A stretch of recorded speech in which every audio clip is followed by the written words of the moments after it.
For a lot of truck and SUV owners, just hearing the words Ford 10-speed transmission already brings back bad memories. Harsh shifts, delayed engagement, sudden downshifts that feel like the truck just slammed the brakes on itself, clunks that don't feel like software. They feel mechanical. After years of updates, recalibrations, and revised parts, many owners believed the worst was finally over, that Ford had figured it out, that the 10-speed nightmare was behind us. That confidence didn't last. As 2026 models started reaching real-world mileage, familiar complaints began showing up again. And not just online chatter, real vehicles, real diagnostics, real failures. Once again, the trail leads straight to the valve body. Independent transmission shops, dealership technicians, and fleet operators are now confirming what many owners feared. The core issue never fully went away. This isn't internet panic. This isn't a handful of unlucky trucks. The evidence is mechanical, repeatable, and expensive. To understand why this keeps happening, you have to understand what the 10-speed was designed to do in the first place. Ford built the 10-speed automatic to solve multiple problems at once. More gears meant better fuel economy. Tighter ratios improved towing performance, and faster acceleration without hurting highway efficiency. On paper it looked brilliant, and in controlled testing it worked. But there was a trade-off most buyers never saw.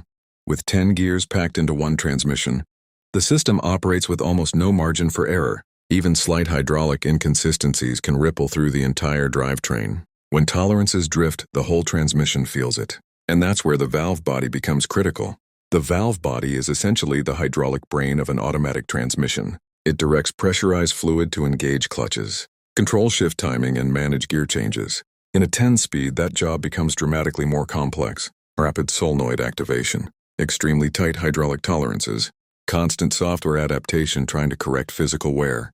When the valve body begins to wear, stick, or leak internally, the symptoms show up fast, and they don't stay subtle. And in 2026 models, those symptoms are starting to look very familiar. That's where this story really begins. By mid-cycle ownership, technicians across multiple regions started noticing a pattern that felt uncomfortably familiar. Vehicles were coming in with complaints that sounded like software issues. But the diagnostics told a different story. Owners described hard 2 to 3 and 3 to 4 shifts, especially when the transmission was cold. Delayed engagement when shifting from park into drive or reverse. Sudden downshifts at highway speeds that felt completely unpredictable. Shuddering under light throttle. In some cases, transmission overheating warnings with no visible leaks. Here's the part that raised alarms. Many of these vehicles already had the latest software updates installed. That's the red flag. For years, Ford has leaned heavily on software to manage drivability complaints. Adaptive learning algorithms, revised shift maps, pressure control logic designed to smooth things out over time. And to be fair, those updates did help, at least temporarily. But masking a problem is not the same as fixing it. Transmission rebuilders explain it this way. Software can compensate for mechanical wear only up to a point. Once internal hydraulic leakage exceeds what the solenoids can correct, no update can save it. And in 2026 cases, teardown inspections are revealing the same physical issues again. Scored valve bores. Worn pressure regulator valves. Solenoid packs operating beyond their designed correction limits.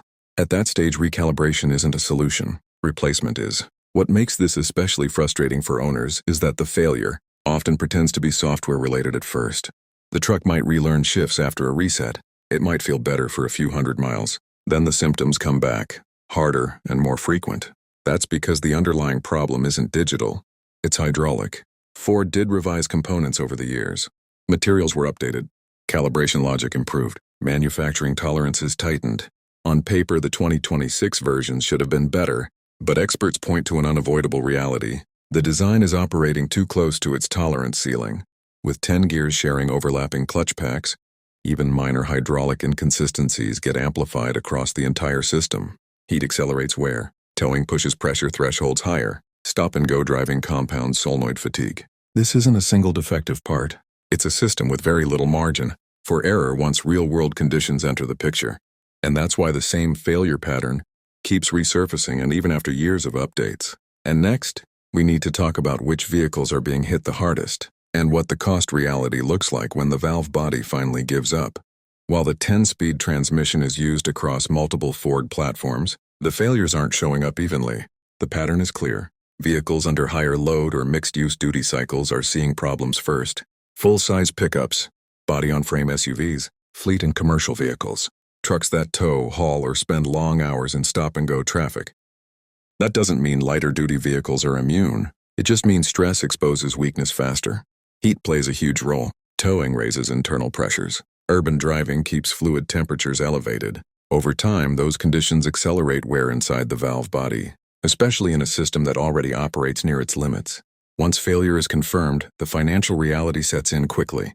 In mild cases, the repair path starts with valve body replacement using the latest revision. That often includes replacing the solenoid pack at the same time. In more advanced cases, the transmission has to be partially or fully torn down to check for clutch damage caused by prolonged pressure loss.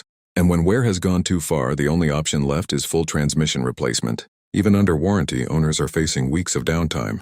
Parts availability isn't always immediate, and dealerships often have multiple vehicles waiting for the same components. For work trucks, that downtime isn't just inconvenient, it's lost income. Outside of warranty, repair bills climb fast. 4 figures is common. 5 figures isn't unheard of once labor and collateral damage are factored in. Independent shops consistently warn that ignoring early symptoms almost guarantees cascading damage later on. This is where frustration turns into something deeper. Ford's truck lineup has been built on a reputation for durability. These vehicles are marketed as tools, machines meant to work hard day after day. When the powertrain becomes the weak link, trust erodes quickly. Industry analysts point out that buyers will forgive tech glitches, screens freezing, sensors acting up. What they don't forgive is drivetrain failure, especially when it feels like déjà vu. Owners believe the 10-speed issues were solved. Seeing the same problem resurface in 2026 reopens wounds many thought were healed. And that leads to the biggest question of all. Is Ford acknowledging the problem? So far, there's no blanket recall. The response mirrors previous years. Technical service bulletins, updated replacement parts, case-by-case warranty handling. From a legal standpoint, that approach makes sense. From an owner's perspective, it feels like history repeating itself. And that brings us to the final piece. What needs to change long-term, and what owners can realistically do right now. Among transmission specialists, there's growing agreement on one thing. Incremental fixes aren't going to end this cycle. Software refinements can only do so much. Updated components help, but they don't change the underlying reality. The 10-speed design relies on extremely tight hydraulic tolerances, and once real-world variables enter the picture, that margin disappears fast. Long-term solutions would require more than another revision. Experts point to a few paths forward. A valve body redesign using more wear-resistant materials. Reduced dependence on adaptive pressure compensation. Simplified hydraulic pathways. Or, in heavy-duty and work-focused applications, fewer gear ratios altogether. Some insiders quietly suggest that future powertrain strategies may move away from extreme gear counts for trucks that are expected to tow, haul, and operate under sustained load. Efficiency numbers matter, but reliability matters more when the vehicle is a tool. So what does this mean for owners right now? If you own or are considering a 2026 Ford with the 10-speed, awareness is everything. Pay close attention to early shift behavior, hard shifts when cold, delayed engagement from park into drive or reverse, unexpected downshifts that don't match throttle input. These aren't quirks, they're warning signs. Document everything. Dates, mileage, symptoms. Don't wait for a dashboard light to justify a visit, and don't accept software updates as the final answer if the problem keeps returning. Push for mechanical inspection early. Catching valve body wear in its early stages can mean the difference between a targeted repair and a full transmission replacement. The longer it's ignored, the more damage spreads through the system. It's also important to keep perspective. The return of confirmed valve body failures doesn't mean every 2026 Ford will fail. Many will run flawlessly for years. But the fact that the issue is returned at all speaks volumes. The 10-speed automatic remains a technological achievement. It delivers performance, efficiency, and capability that would have been unthinkable a decade ago. But it may also represent a case where engineering ambition pushed practical limits too far. Until Ford decisively addresses the hydraulic core of the transmission, the nightmare won't truly end. And for many owners, that's the hardest shift of all, trusting that this time will finally be different.